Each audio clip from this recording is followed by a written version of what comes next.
preparing to live stream the meeting. We may or may not already be live. Let's see. It's thinking about it. We'll see if the Facebook gods are with us today. And we are live! We did it! Woo! We did it! And today we are talking about having fun at work. Now you may notice that John is already showing his expertise in this. John, you want to explain to the audience what's going on right now? This is my beret. It's been a family heirloom for about 15 years. It's been passed down, generation after generation for 15 years.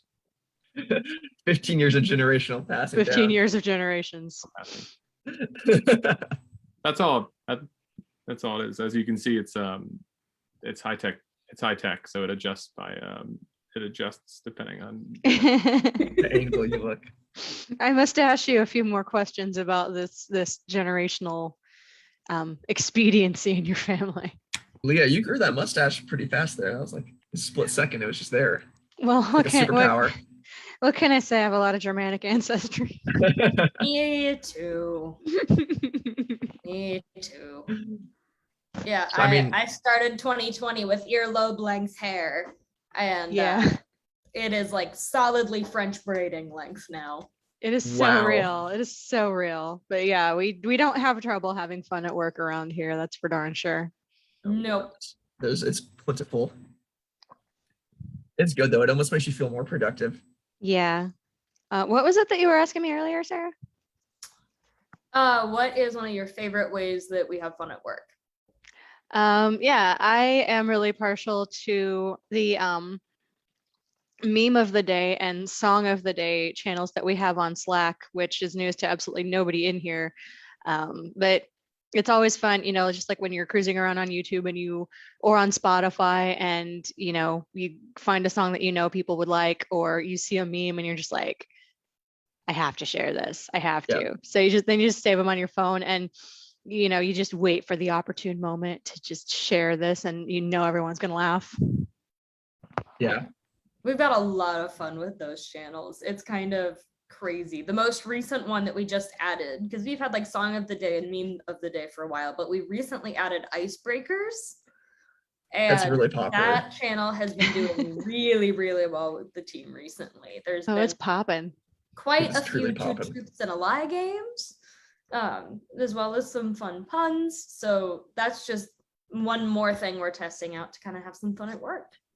Yeah, and I like that things, like that on the Slack channel, like it's nothing that's going to, end up taking away from time that you could, be doing sales work or, what have you. It's not like an IRL, office pizza party or something like that where it takes, away from and distracts. It's just something that you can really quickly just ping and then get back to what you were doing. Exactly. Like you get like a Slack notification, like Sarah says something to me, and it's like, okay, yeah, let's work on that, or I'll do this. And then you go check the icebreaker channel because you see a message in there. Mm-hmm.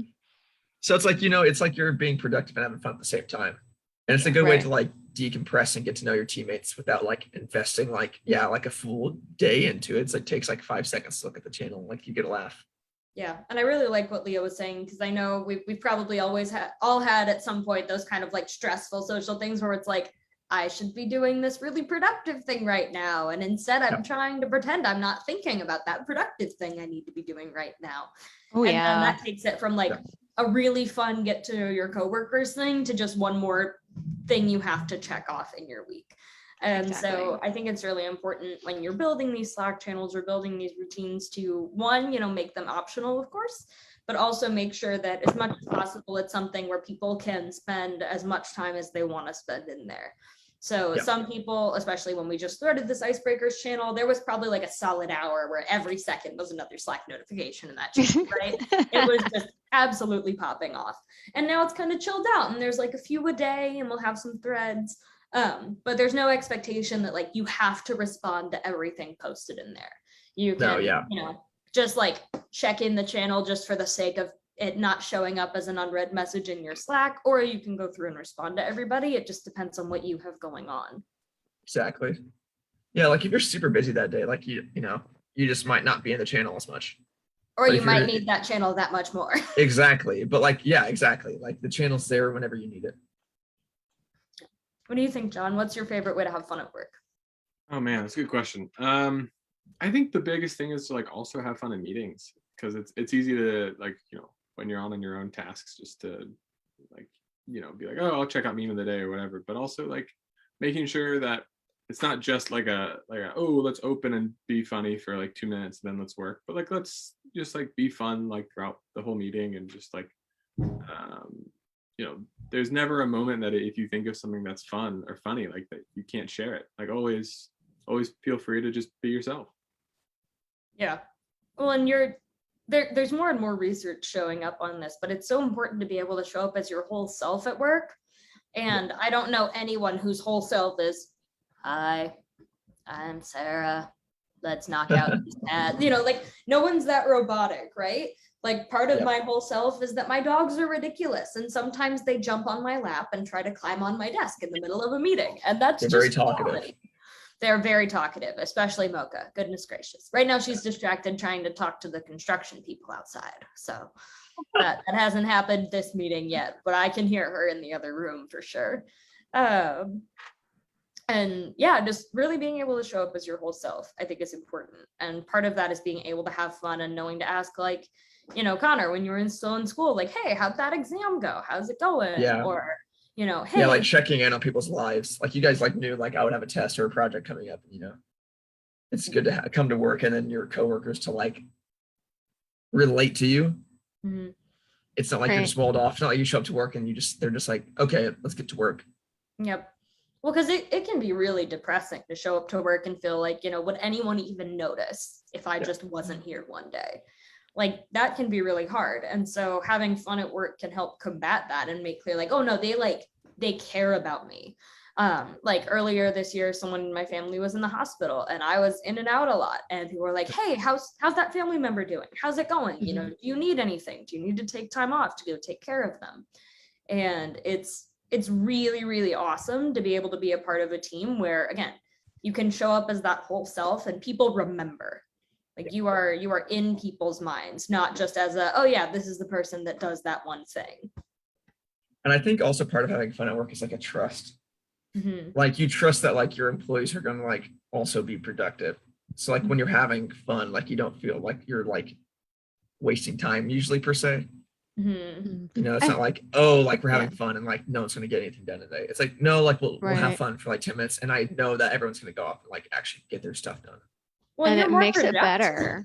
Yep, it makes you more productive because you feel like refreshed after every meeting instead of just coming out of a meeting and being like, I need to like just sit down for a minute because that meeting was so much stress. Mm-hmm. Yeah. Well, and I know we talked about in the spring how the best ideas always happen when you're in the middle of a long walk, and then you just have like that brain wave, like an epiphany, where something clicks. And so, if you're spending all day, every day, like I am focused, I am in spreadsheet mode, you might be missing a lot of really cool ideas that could make people's lives better or easier because you're not giving your mind space to just kind of let an idea simmer for a bit. And having fun has that same effect. That's how Chris and I even operate. Like we come up with our video ideas by riffing and like just like talking about life and like we'll get an idea, like boom, like there's the idea. And that's sorry, finish you can go, Leah. No, that was it. I thought of something and it's not ever been an issue here. Mm-hmm. And I hope I'm not throwing any kinds of curveballs, but I just thought, well, maybe someone is watching this and they would, really, would, love to relate with their coworkers and be able to banter and things like that. But, maybe it's a situation where there's either a generational or a lifestyle gap. Like, what if it's say if it's someone that's the only person in their team that doesn't have kids, or they're considerably older or considerably younger than most of the rest of the team, and they're feeling some kind of way about, discomfort level of even trying to do this kind of stuff. Mm-hmm. And that's a good point about like it's harder to connect with people when there's big differences in lifestyle, especially when you're like in the out group and not in the in group. Like say like we all had kids and I didn't. Like it's definitely like, because people with kids are going to talk about their kids. I've been that person that didn't, that was the only person in the room, and everyone was talking about, like, oh, little Trevor did, X, and I'm just like, can't relate. But I think I think a good way to do that is just to like, I think it's like a group effort, like it's collective. Like I don't rock climb, but like I love it when John talks about rock climbing. Right. And like I've been rock climbing like once, and you know, like it's like just making an effort to like relate. So like if you feel like you're part of the in group and you're noticing somebody that you might not feel as connected, like find ways to like reel them into the group. Yeah, and I think a huge part of that is that willingness to learn. And being willing to jump into that. So like I know Connor, you like stand-up comedy. That's great. I'm just not as into that world in a lot of ways. But when you're talking about a stand-up comic you like, I don't just go, oh, well, that sucks. I don't know anything about that. Like, oh, what are their specials? Is it on Netflix or Hulu? Like I'll have to check that one out, and I'll engage and ask questions. And so you find it relate to relate. And it's like, well, I have seen this comedy or this whatever. Exactly. I'll be like, oh, I watched this special. Is it kind of like that style, or is it more like this person?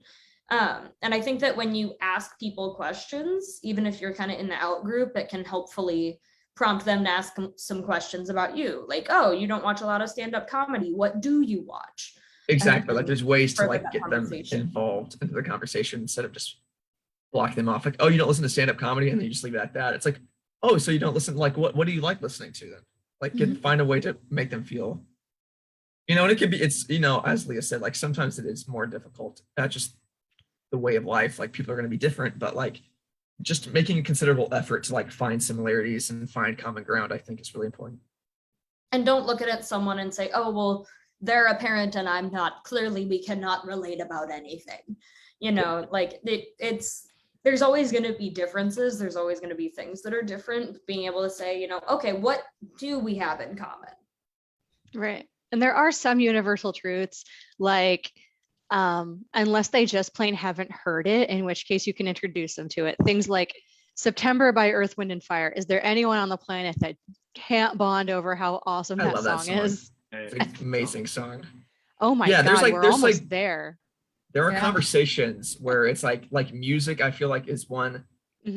I would say like hobbies, like things that like everyone has something, like everyone has like a song they love, like finding ways to relate to that. Like, oh, well, yeah, I love September. And that's you building the bridge to connect with that person.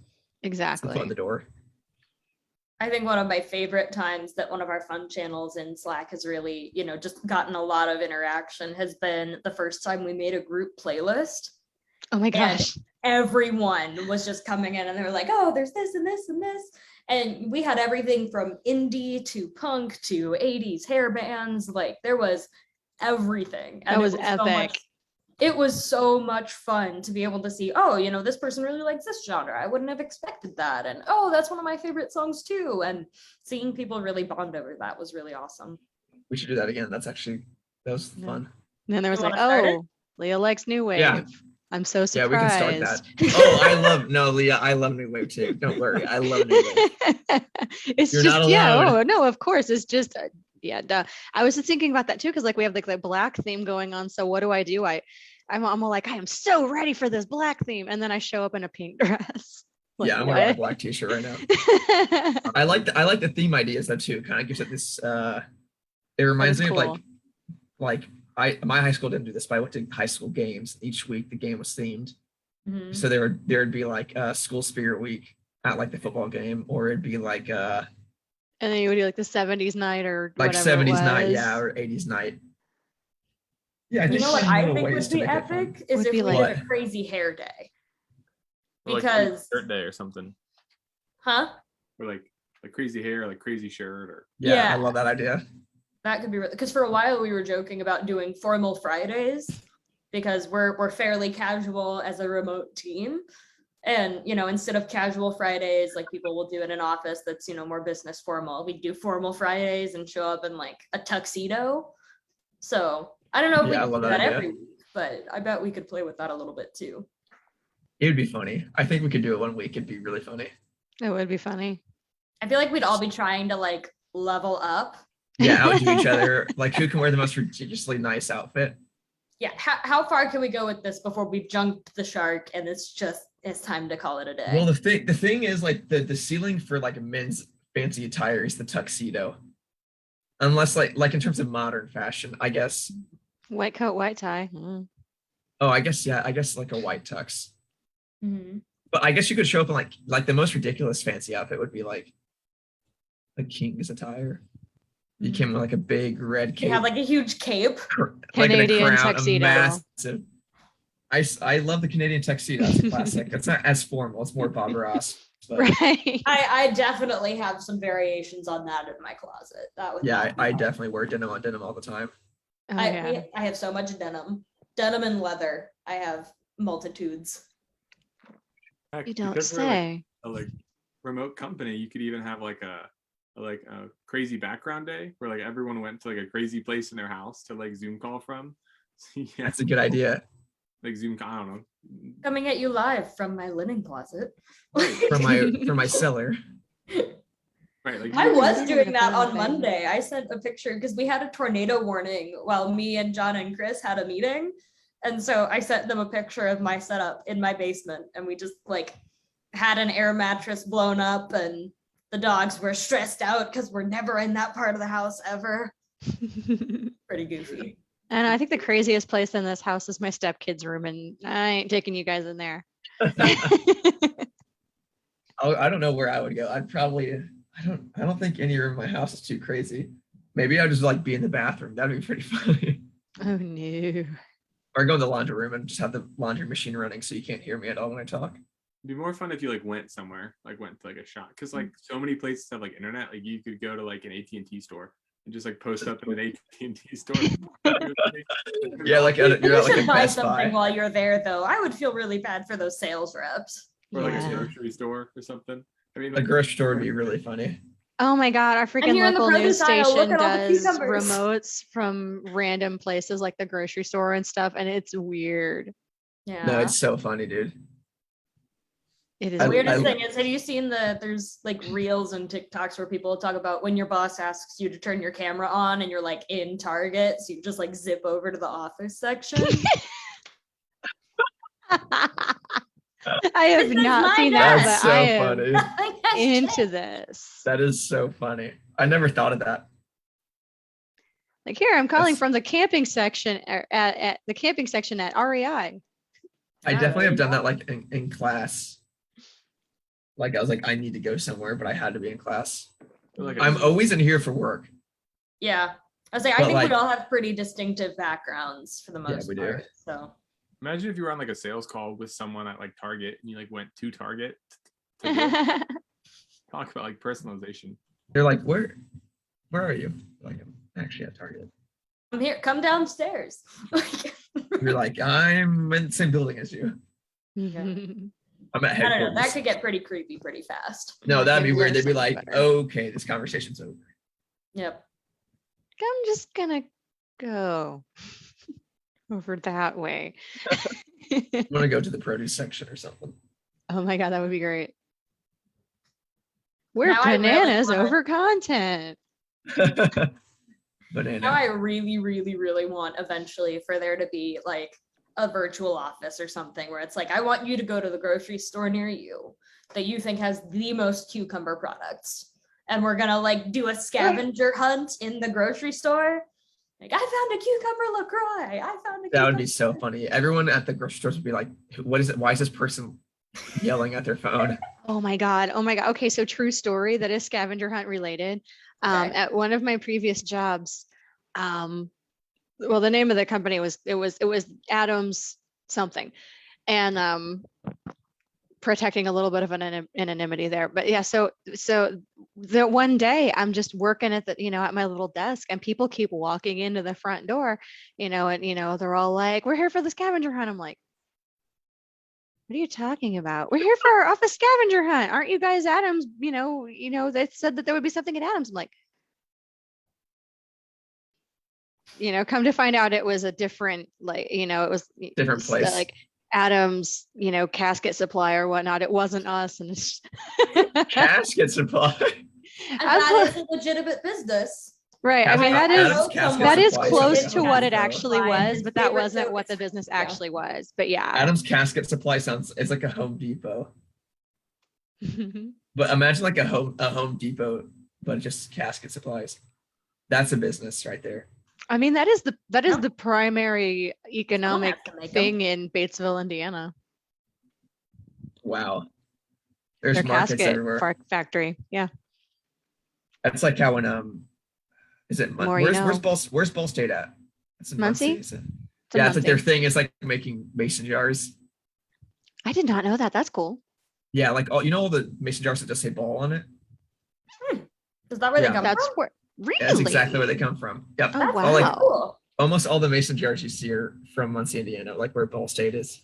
But it's weird when you find like a little town and they have just like this specialty, Mhm. and you're like, this town's like economy is like the pivotal piece of it is making mason jars. It's very interesting. The town I grew up in was the pumpkin capital of the world. That's If cool. you've ever had Libby's pumpkin, Mhm. that all went through my hometown. Wow. That was the factory where it was manufactured. Depending on what source you went through, about 60 to 80% of the world's canned pumpkin went through that factory.